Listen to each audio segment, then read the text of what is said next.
We ended up selling our house and we moved into a rental house, and that paid for our first batch of inventory.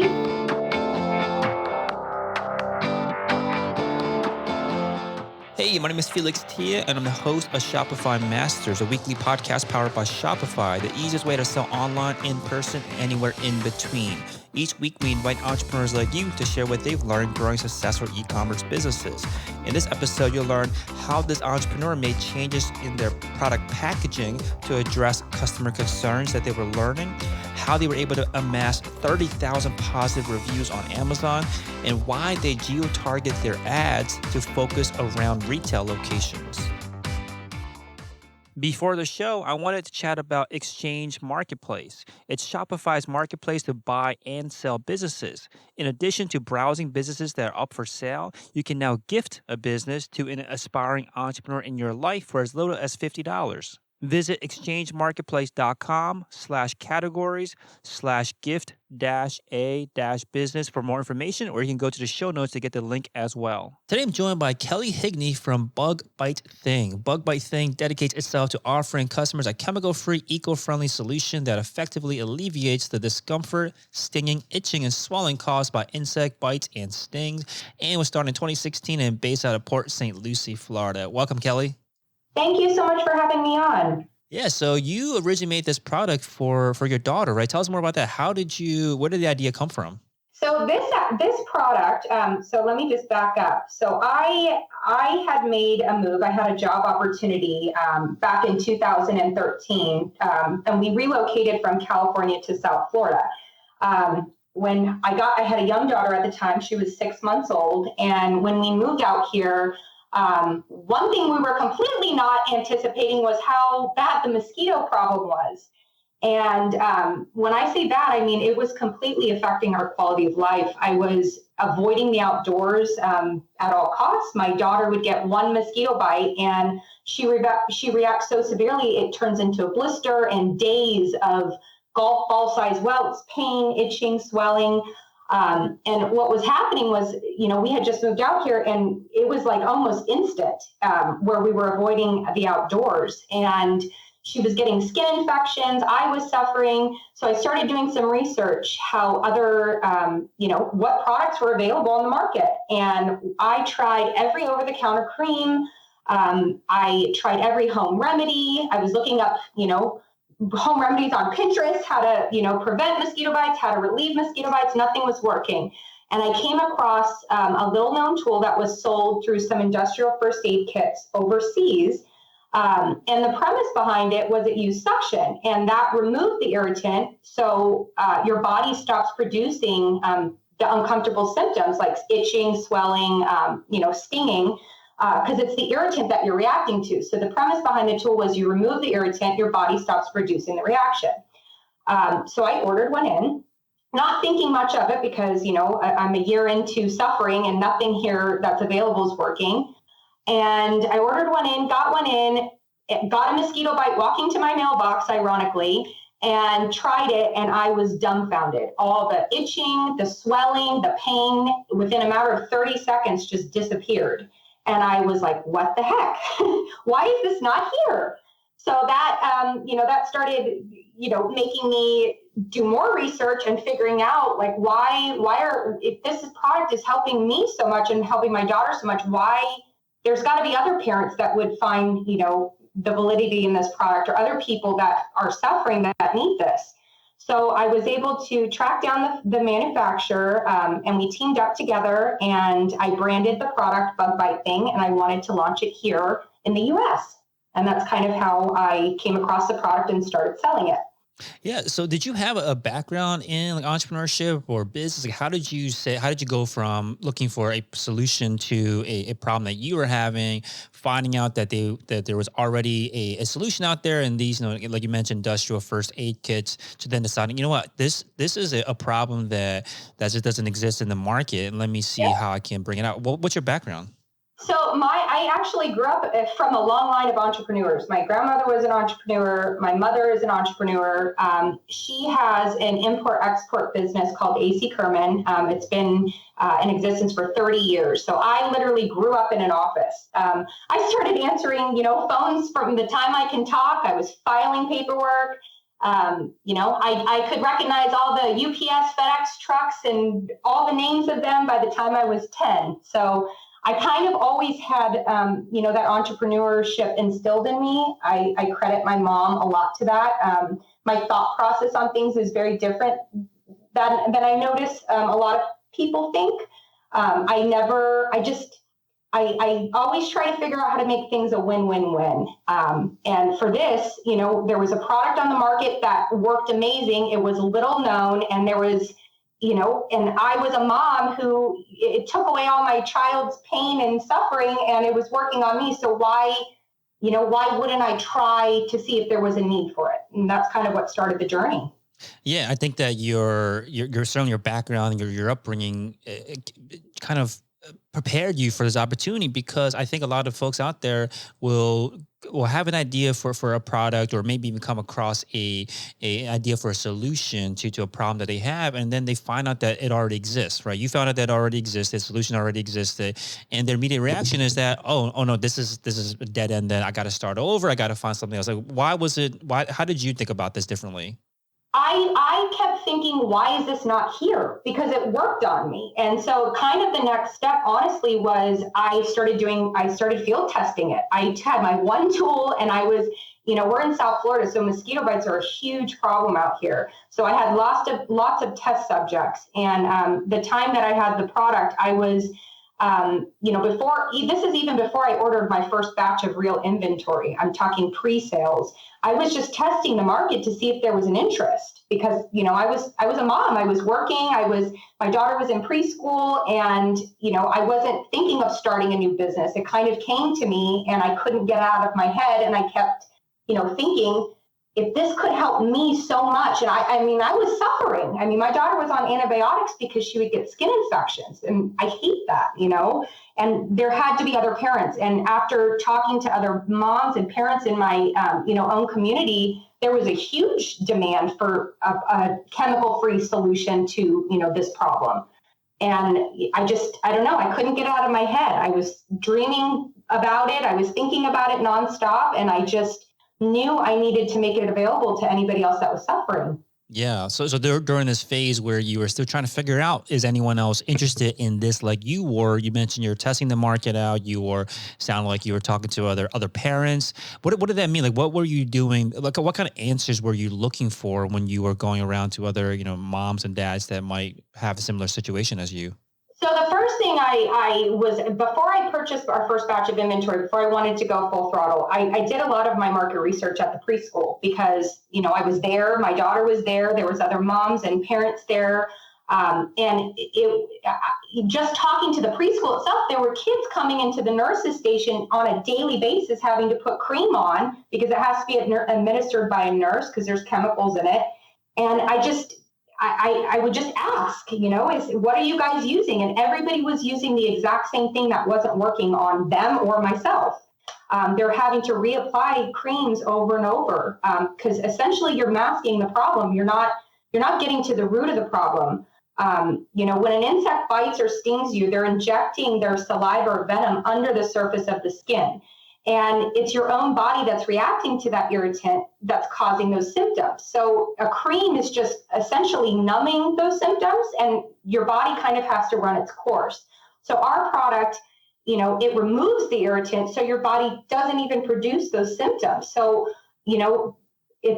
it's a game changer for a lot of people that, that really get severe reactions to mosquito bites, because you're removing it before they get so severe that you're having to get antibiotic creams and other things like that. Yeah, when you send me, you're gracious enough to send me a sample of your product, and it was funny to me because I never thought that there was another solution other than what you're talking about, where you just put some cream on or something. And I'm determined to make this the first solution, because why wouldn't we try to make the chemical option that's more effective, that has science behind it, clinical testing? Why wouldn't we try to make that the first go-to method, aside from trying to apply creams and chemicals over and over and over again on children and yourself for that matter. Yeah, exactly. So I think for anyone else out there who might have in other industries where they might have identified that there's a better solution out there, but it's just not here in the particular market that they're in.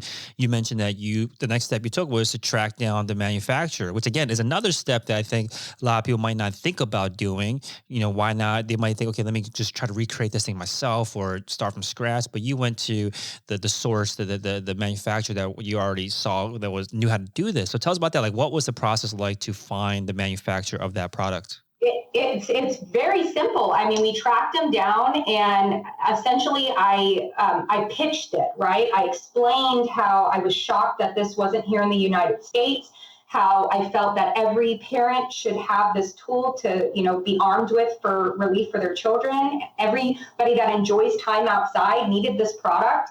And, we completely aligned. My background through my mother's companies and my past entrepreneurship is all in marketing. So I have a real knack for marketing. I love getting, in the consumer, on a consumer level. I'm a consumer. I always put our customers first.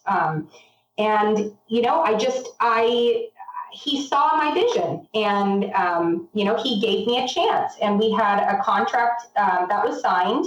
Essentially, my first contract was just for the United States. It was exclusive distribution rights for like the first year.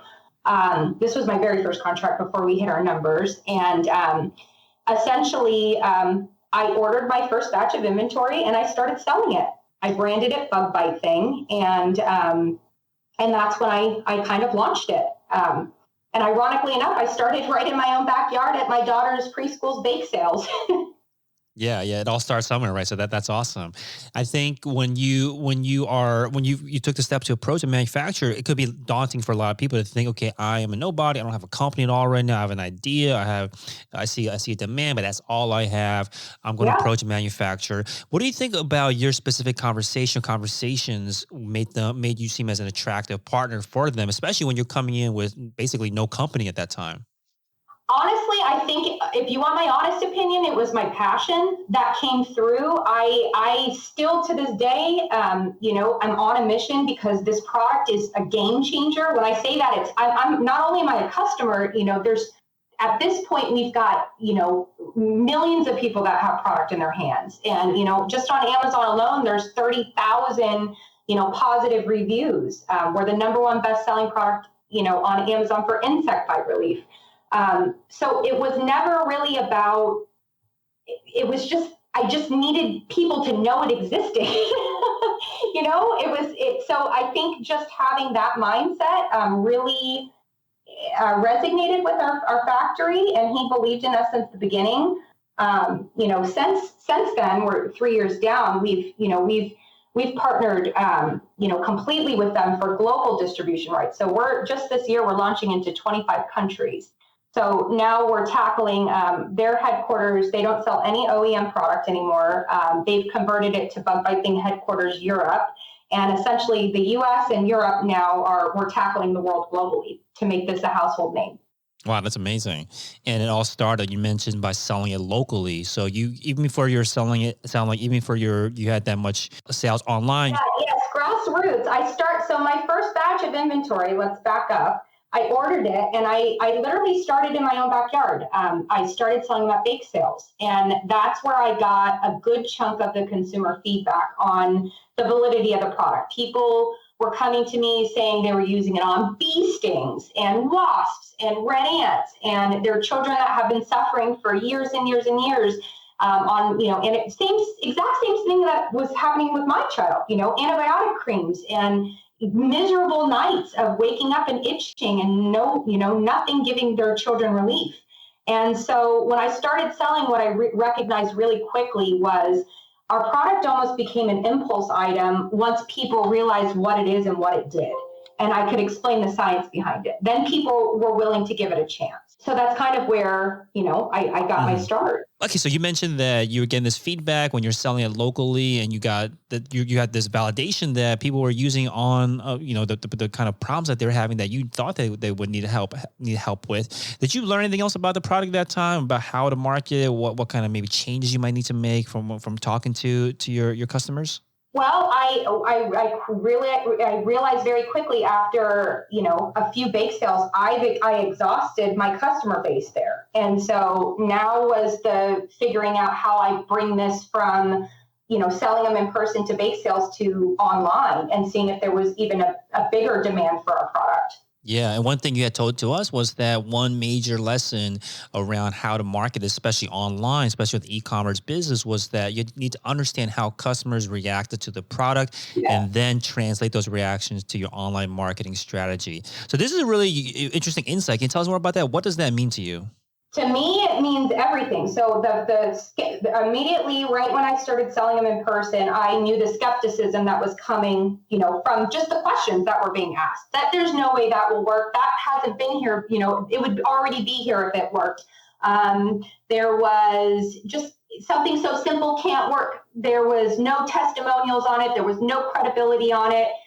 So those were the negative feedback that I knew right off the bat I had to figure out how to overcome when I launched this on, through e-commerce. So one of the first things that I did was I made our product have a 100% money back guarantee. So because I knew once people used it and they realized what it was, how it worked, and they used it for the first time, I knew that they were going to tell 10 more people about it.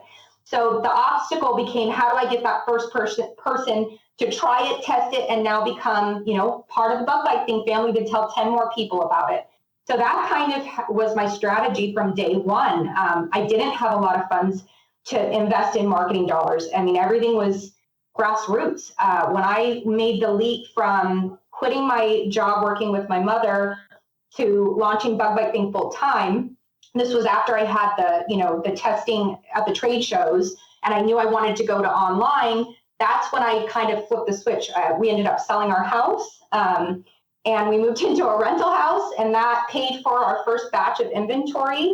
I started teaching myself social media marketing because I didn't have the funds to invest in an agency at the beginning.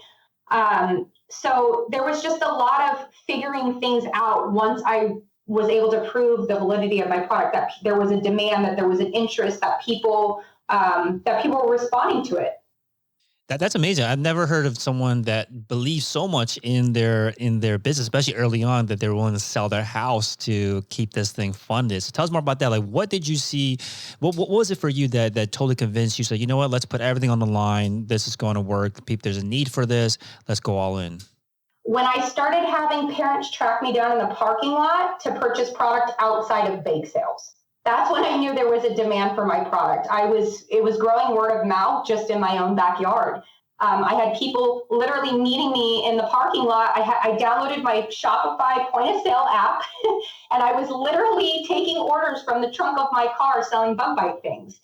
And that's how I knew there was a demand. So again, if I could take what I did on a smaller level and I can translate to that, to digital and get it out there on a bigger level, I was convinced that there was going to be the same response. Yeah, and the thing you mentioned about how there was this work locally because they saw who you were, you're a member of the community, so you got over a lot of that kind of lack of trust. And I think that's what you're getting at about how it's a brand new company. There's like why does that product not exist? It's so simple. It's a simple solution. If it worked, why isn't someone already selling it? And you mentioned you fixed this by having this 100% money back guarantee. Was there anything else in there that helped you get people to just try it out for the first time? Honestly, at the beginning, I was begging people to try it and saying, if it doesn't work, give it back to me and I will give you your money back. Like, that's literally what I did at the beginning. And I had enough people that tried the product and ended up telling 10 more people about it that it started growing like wildfire. by word of mouth. Yeah, and the reviews speak for themselves, right? You mentioned 30,000 positive reviews on Amazon, also a bunch on your site as well. Was there anything that you did? Obviously, the product has to work, but were there other ways for you to help encourage that proof, that kind of social proof that, hey, other people are using this product and you should give it a chance too? My number one marketing strategy still to this day is repurposing real testimonials and stories about our product. That's all I do. I never sell our product. I never want people to feel pressured to buying our product, because that's not what it was for me at the beginning. I was truly trying to find relief for my daughter. And I want parents and other people who are really suffering to just give it a try, because there's enough people that I have proof, it works on enough people, and the testimonials, when you read through them, they're not like it works. It's like they're life changing. Like, where has this been my entire life? We have, pediatric cancer doctors referring our product because, they don't want, there's something in, chemo treatment that makes children more susceptible to mosquito bites, and the chemicals can be risky. So we're a chemical-free option we're, providing to other people. And I don't know, it feels great to be helping that many people at the same time. So it was never really about selling the product. I think people just can see real. I think, I think the consumer's smart, and I never wanted to trick them into anything. I just was always honest from the beginning. Makes sense. Yeah. And you mentioned a lot of this is just sold by your past customers, right? They are leaving testimonials and stories and reviews. Can you say more about that? Like, how are you repurposing these great feedback and these great reviews? How are you using it in your marketing to make sure that there's other people that might not know about your product, that can hear about it and hear the efficacy of it?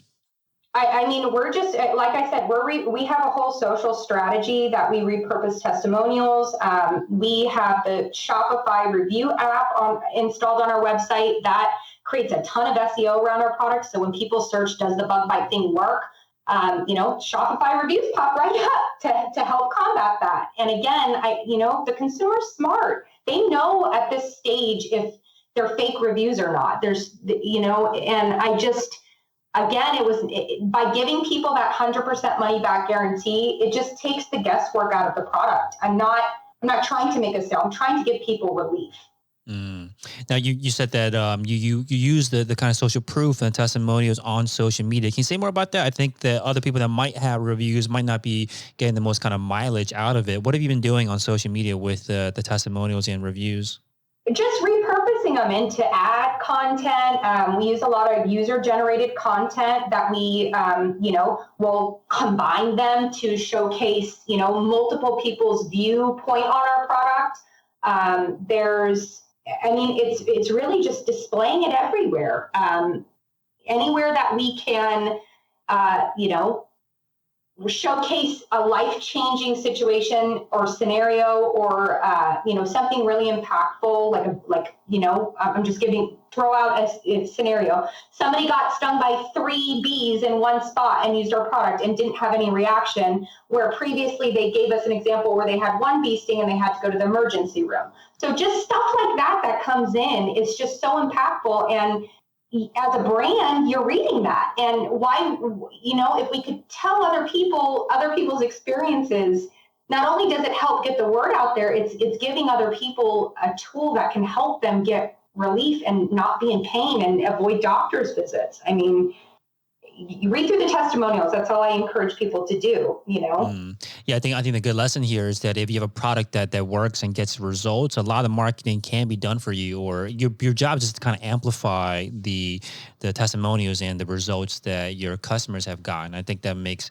marketing a lot easier in some ways, right? Just that it really does. It really does, because you're just showcasing real, and it feels good. Again, we just need people to know what our product is and that it exists. And I think we're doing a pretty good job at that. Yeah. So far we've been talking about parents and moms who are using this for their children. And one interesting thing that you had shared with us was that when you initially launched, you had thought that maybe the market would be male outdoorsmen. And you had mentioned that demographic is still a piece of your market, but the big piece of your market is still moms like you who are on a mission to help their kids. Tell us more about that. Like, what was the discovery like that? Wait a second, maybe we're missing a big chunk of who actually needs this. It was honestly when I flipped to digital. So right, I have all the consumer feedback from, the preschool. We're rocking and rolling. I have people tracking me down. So now it came to, how am I going to launch this thing online? And so I started teaching myself basic, social media classes. And I started doing target marketing. And in my head, I picked a demographic, and I thought that, the male outdoorsman who's spending time fishing, camping, hiking, that would be the first demographic I would go after to really hit it hard, online. And although that now remains a big part of our market, when I launched this, the skepticism that I was reached, that met me right when I launched this online with the male outdoorsman, was so 180 degrees backwards from what the response I was getting when I was able to sell and talk about it in person, that I knew I had a problem. There was a big disconnect there. And I had to pivot. And that's when I started saying, okay, well, what was really working for me at the bake sales and in the parking lot? Who was my customer? And they were all moms. They were all moms who were getting their husbands to use it, or who were getting their children, to use it, who were suffering, who were telling their girlfriends about it, who were telling their family members about it. So I switched my social strategy back to moms just like me, and almost instantly I saw the turn, and traffic and everything started going in the right direction. That's really interesting, and then a good point about how when you stepped onto this new stage about how do we really blow this thing up online, you said, there's probably a big market of outdoorsmen, let's go after them. Didn't work as you expected, and then you just went back and said, what's already working, and let's just kind of do that. And it's funny that the answer is kind of that simple, but a lot of times we're so focused on maybe something else that we lose sight of what's already working. And how easy, out of all the hiccups I ran into, would it have been to just say, you know what, this isn't going to work. I can't invest any more money. I can't invest time. There was a lot of that at the beginning, figuring out how to really, figure this out. And, I just, again, it was the feedback. I say that, in every interview that I'm on, the feedback was what really motivated and kept driving me, because at the end of the day, I found this product because I was in the same boat as all these other people. I was suffering. My daughter was suffering. It was literally affecting our lives on a daily basis to some capacity. And there's a lot of other people around the world that are in the exact same boat as us. Hey, real quick, if you're enjoying the show, please leave us a review on iTunes to let us know what you think or what you'd like to hear more of. Now, let's get back to the interview. Now, when you do have kind of these different demographics, you mentioned still the male outdoorsman, that demographic is still customers of yours. Did you have to, what changes do you have to make in your marketing or your branding or the packaging to kind of serve multiple demographics? A lot of it was testing. I mean, we're on package version number 5, on the retail level now. And it's listening to, again, I credit our customers. If you listen to your customers, they tell you how to run your business in a way. They tell you the next products they want. They tell you the modifications. They tell you what they're happy with. They tell you what they're unhappy with. They tell you about the skepticism they have. They tell you about what got them to purchase the product. They're your key right there. If you can figure out your own customers and decode what gets in their head to make it a win-win-win, that's, we've done that since the beginning. We listen to our customers. Yeah, makes sense. Then you said that you're now on version number 5 of the packaging. Can you tell us more about that? What kind of changes have you made over time to kind of address some of these? Sure. So, let me just back up. So this year is a big year for Bug Bite Thing. We're going to be launching in 25,000 retail locations this year, from Walmart to Lowe's to Home Depot to CVS. But previous to that, we had packaging issues, right? Our product is new to the market. So not only is our product new to the market, it's a new concept. So just like you had said earlier in the interview, when you think of a bug bite, your brain doesn't even go to another alternative. You don't even think there's another alternative. You're going to the store and you're buying, a cream to put on and let it run its course. So this year, we're going to have a lot of, our product's going to be everywhere. And I think it's going to be really interesting this year, what happens with bug bite thing. But in previous years, the feedback that we started out with our packaging completely in a box where our product wasn't, think of it like a cream, right? It's completely hidden. It's behind a box. Even though we were calling out insect bite relief suction tool, people's brains don't go there when they're walking in a shelf and they see a cream and then they see something similar on the shelf. They're thinking it's an alternative. So when we failed, I would say the first year we launched at retail, I was not happy with the results. And I give that to not having enough education around our product. So one of the things that we did, and we've done since we've revised our packaging over the last few years, is we now market and we drive people to the stores in addition to educating them. So I have a program that we have called retail target marketing. And essentially, we work with the buyers of these big box stores, and we create a custom program. Essentially, it's just geo-targeting around certain locations to really educate people around the retail stores that are going to be carrying our product, what our product is, what it does, and where they can purchase it. And I think working in conjunction with that has really helped, help us sell through at the retail level. I think that's really interesting. So I want you to I want to dive into this a little bit more. So geo-targeting around locations that are now carrying your product. You mentioned the focus on this is not necessarily getting the sale, but around education, like not getting the sale on your website, but educating the area about you and your product and the efficacy of it. Can you say more about that? Like, what does that actually look like? What kind of how do you educate these people? Just through ads. I mean, we have a lot of educational ads up. What our product is, what it does, the science behind the product, and then where they can purchase it. Again, it's just a mixture of things. I think what's happening now that we're, I don't know if we're a Shark Tank company. So we got the chance to be featured on Shark Tank in 2019. And again, that was because of my marketing. I'm self-taught, and it ended up catching the eyes of a producer at Shark Tank. And they tracked me down and they encouraged me to audition for the show. And so that, there's just a whole combination of things going on now that I think is driving the success of Bug Bite Thing. We've got the Shark Tank validity, we've got retail, we've got international happening, we've got social media, we've got e-commerce, and we're just branching wherever we can. Yeah, so lots of really fast-paced growth over the last years, and then certainly this year, you said worldwide. How many countries are you expanding into this year? 25 Year. This is going to be the year. I feel it in my bones. Yeah. I keep telling all my team that. I'm like, I feel it. Last year, we just had so much growth. I mean, we went from, so prior to Shark Tank airing, I was running this out of my house, right? I had 2 employees. It was very small potatoes. And when we aired on Shark Tank, we had to move very quickly. And we went from, we moved into a 5,000 square foot facility. We outgrew that. So then we moved into a 10,000 square foot facility. We have over 30 employees now. And again, this is all just just over a year. So we've had to kind of figure everything out really quick.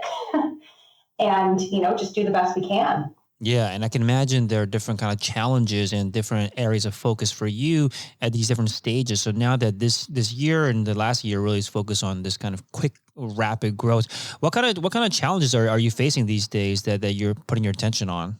I mean, honestly, the challenges that we face are education around the product. That's still something that is at the forefront most, of our attention on marketing, is educating people what our product is, the science behind our product, and that it exists.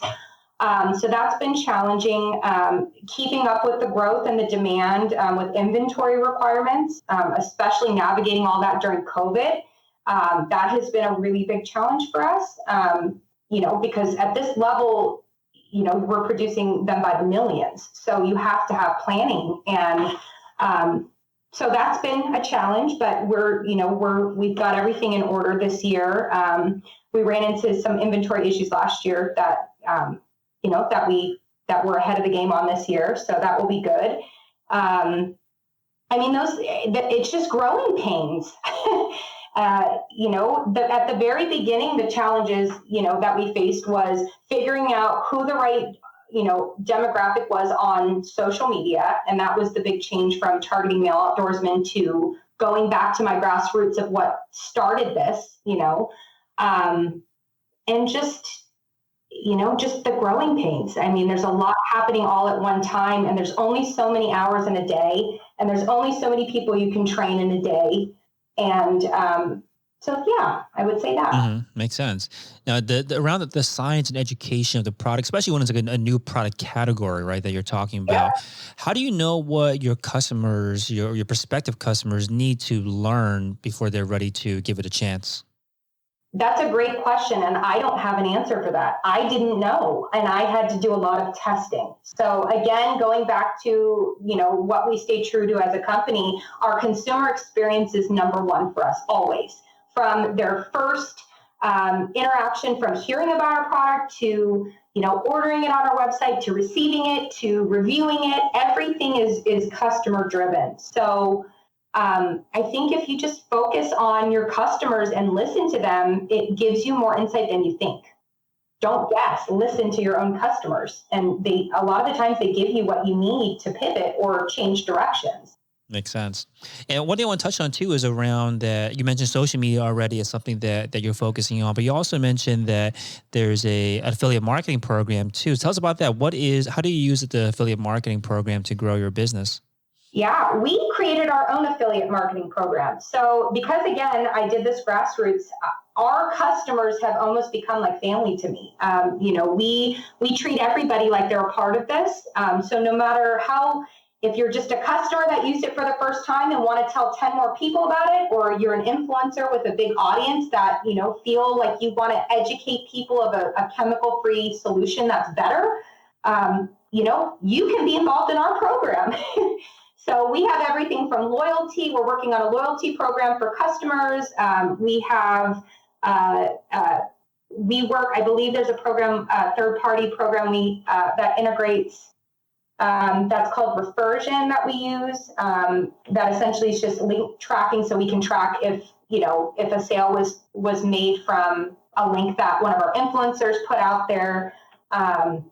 But again, and we always teach our influencers and our affiliates and whoever we're involved with that's going to be talking about Bug Bite thing, the same thing. You don't have to sell the product. We don't want people on there selling the product because that's not who we are. We just need to educate people what our product is, what it does, that it exists, and how many other people are getting relief from the product. And, back it up with that 100% money back guarantee so there's no risk to try it. Yeah. So speaking of the 100% money back guarantee, you had also mentioned that it sounds like your core value, your core tenet is around quality customer service experience, which obviously will encourage things like word of mouth if someone's having a good experience with you and your company. Can you talk more about that? Like what other things have you done that has improved the customer service experience for your customers?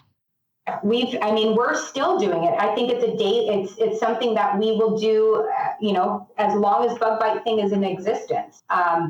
We roll new things out all the time. We just rolled out a live chat feature to help, be more interactive with our customers. Our website is focused on our customers. One of the things that we do often is keep the banner on our website updated so people know that we're there, we're relevant.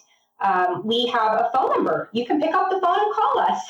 We have a team, here ready to take your, questions or help you place an order. I grew up, in a family-owned business, so I don't know another way. And maybe that's just me being naive, but our customers drive our product and they drive our business. And I think it's critical to take care of them at all levels and make sure that their experience is the best.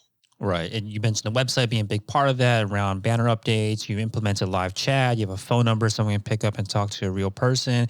What other changes have you made over the years on the website specifically to improve the experience, to make people more comfortable and trust to try the product out?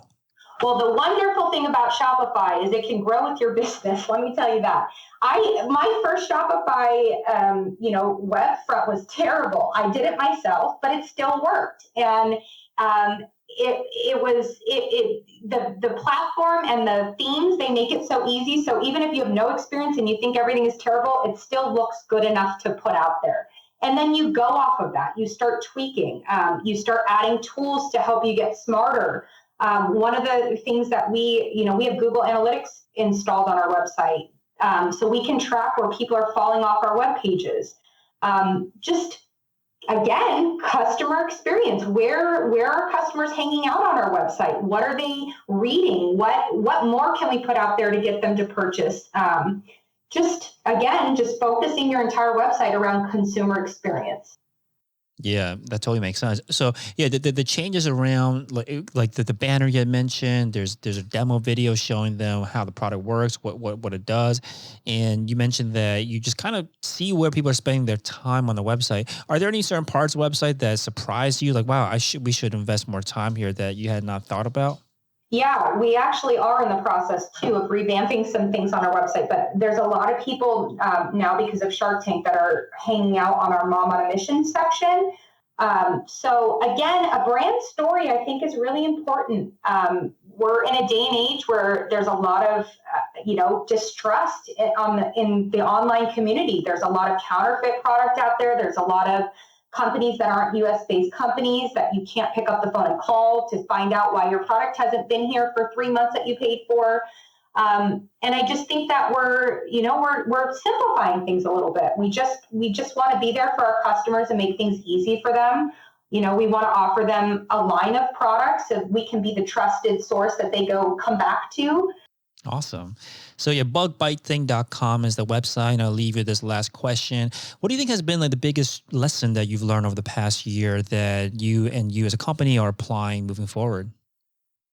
Honestly, don't be afraid to pivot. That's the biggest thing I can tell companies. If you have a great idea and you do market research and get feedback from people, consumers, but if it's not what you think, don't be afraid to pivot and try that same approach just a different way or to a different audience or tweak it or ask, what could make this better or what would make your experience better? Don't be afraid to ask. I think a lot of brands get in their head and they don't get down on the consumer level. These are just people that are they're taking their money and they're purchasing something in hopes that they're going to get something out of it. So how can you make that experience the best for them and the easiest and, keep them coming back? Yeah, I think there's something there about putting your original idea on like a pedestal where you do everything to protect and defend it when the market might tell you something different. And you're saying like, don't do that. Yep, that's exactly my point. Just listen to the market. Even though you have an idea, it may not be 100% there. Like mine wasn't, right? I went after male outdoorsmen. If I would have stuck with that, I would never have grown at the pace that we're growing now. And I wouldn't have even branched into that demographic as fast as I have if I didn't go back to the moms at the beginning. That was what was driving this. So I think it's really important to listen to your customer and feedback. Totally makes sense. So again, bugbitething.com. Thank you so much for coming on and sharing your experience, Kelly. Thank you so much for having me. It was such a pleasure talking with you. Thanks for tuning in to another episode of Shopify Masters, the e-commerce podcast for ambitious entrepreneurs powered by Shopify.